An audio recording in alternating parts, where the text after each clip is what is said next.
Aujourd'hui, on va visiter un musée d'exception à Moulins, dans l'Allier.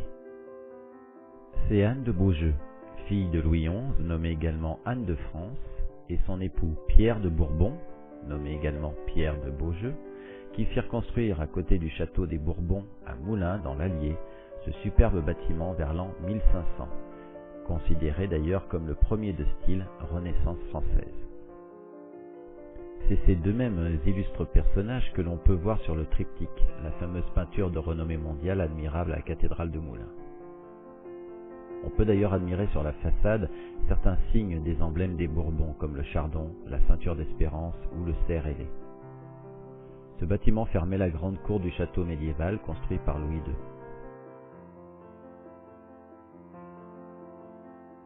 Cette bâtisse résista à un immense incendie en 1755 qui ravagea d'ailleurs une grande partie du château.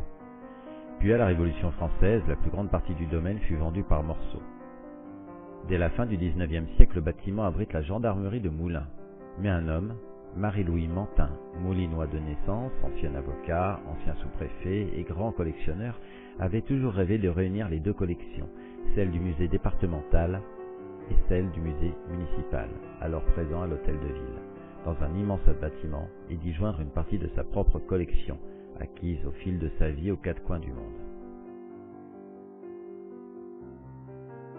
Dans son testament, il décide de léguer une partie de ses collections, sa propre maison, la maison Mantin, et une très forte somme d'argent au pouvoir public, à la condition qu'un musée soit créé dans la demeure Anne de Beaujeu dans les 5 années suivant sa mort qui surviendra le 3 octobre 1905.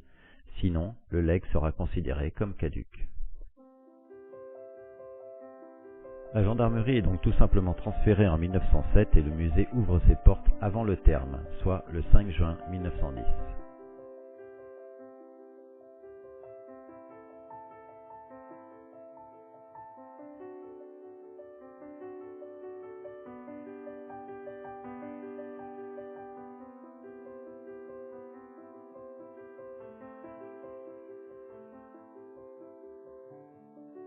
Aujourd'hui, c'est le Conseil général de l'Allier qui gère le musée.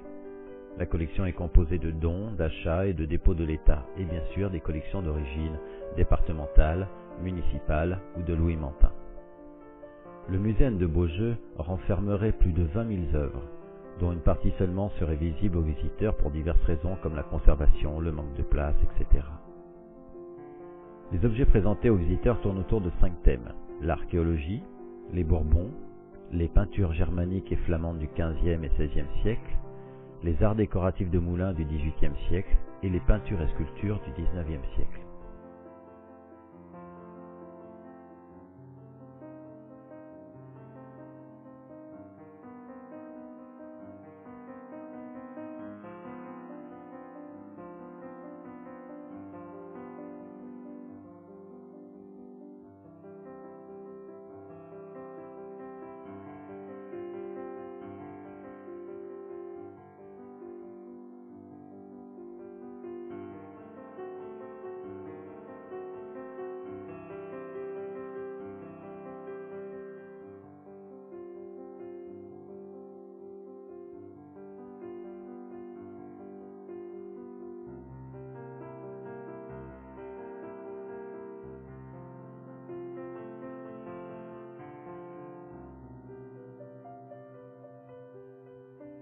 Les nombreuses statues, malheureusement comme trop souvent abîmées lors de la Révolution française, sont essentiellement faites en pierre polychrome ou calcaire, datant pour la majeure partie du XIe siècle.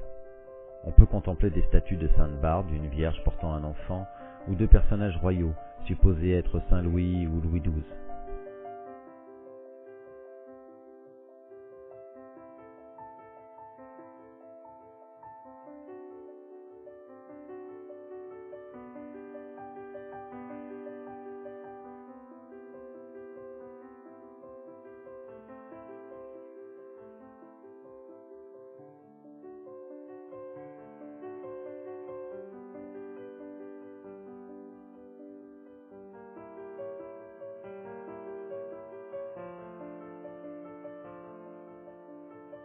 pied de l'escalier se dresse une superbe statue de Vénus. Au premier étage, une exposition éphémère vous attend, ainsi que des pièces d'armure, comme un aume de type armé de fabrication italienne, un casque de type morion à ergot, ou une reproduction d'une armure de parade de style Henri II. Plus au fond, vous arriverez dans une salle dont les murs sont recouverts de tableaux pour la plupart du XIXe siècle, et des bustes et statues d'exception.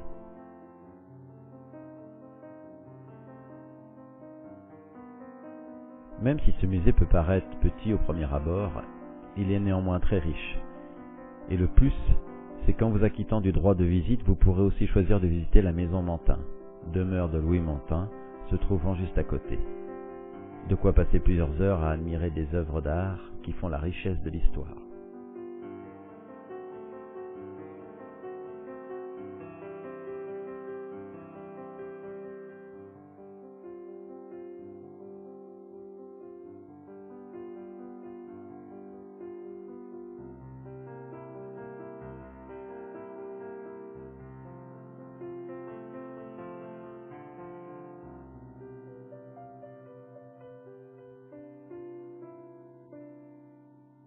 On peut d'ailleurs admirer sur la façade certains signes des emblèmes des Bourbons, comme le chardon, la ceinture d'espérance ou le cerf ailé.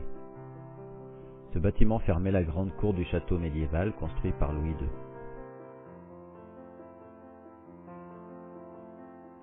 Cette bâtisse résista à un immense incendie en 1755, qui ravagea d'ailleurs une grande partie du château. Puis à la Révolution française, la plus grande partie du domaine fut vendue par morceaux. Dès la fin du XIXe siècle, le bâtiment abrite la gendarmerie de Moulins. Mais un homme, Marie-Louis Mantin, moulinois de naissance, ancien avocat, ancien sous-préfet et grand collectionneur, avait toujours rêvé de réunir les deux collections, celle du musée départemental et celle du musée municipal, alors présent à l'hôtel de ville, dans un immense bâtiment, et d'y joindre une partie de sa propre collection, acquise au fil de sa vie aux quatre coins du monde.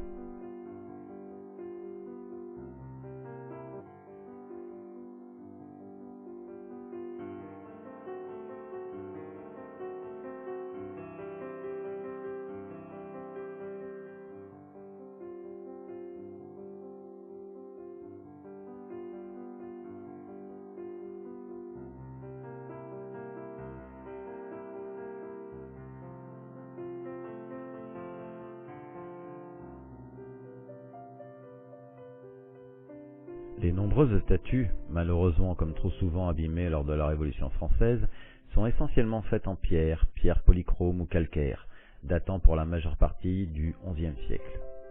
On peut contempler des statues de Sainte Barbe, d'une vierge portant un enfant, ou de personnages royaux, supposés être Saint Louis ou Louis XII.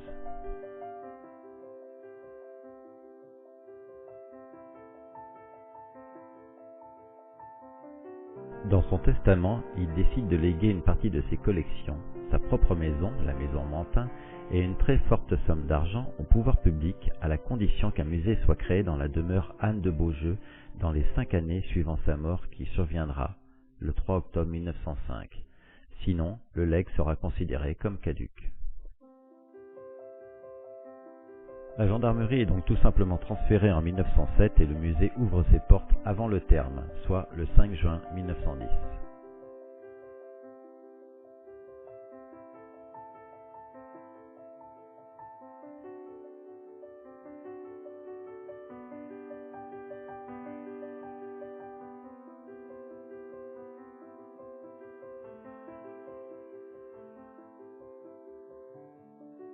Aujourd'hui, c'est le Conseil général de l'Allier qui gère le musée.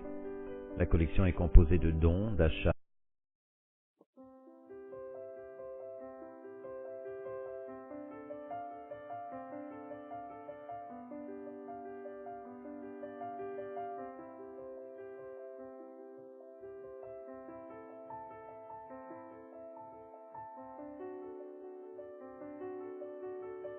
Aujourd'hui, on va visiter un musée d'exception à Moulins, dans l'Allier. C'est Anne de Beaujeu, fille de Louis XI, nommée également Anne de France, et son époux Pierre de Bourbon, nommé également Pierre de Beaujeu, qui firent construire à côté du château des Bourbons à Moulins, dans l'Allier, ce superbe bâtiment vers l'an 1500, considéré d'ailleurs comme le premier de style Renaissance française. C'est ces deux mêmes illustres personnages que l'on peut voir sur le triptyque, la fameuse peinture de renommée mondiale admirable à la cathédrale de Moulins. Et de dépôts de l'État, et bien sûr des collections d'origine départementale, municipale ou de Louis Mantin. Le musée Anne de Beaujeu renfermerait plus de 20 000 œuvres, dont une partie seulement serait visible aux visiteurs pour diverses raisons comme la conservation, le manque de place, etc.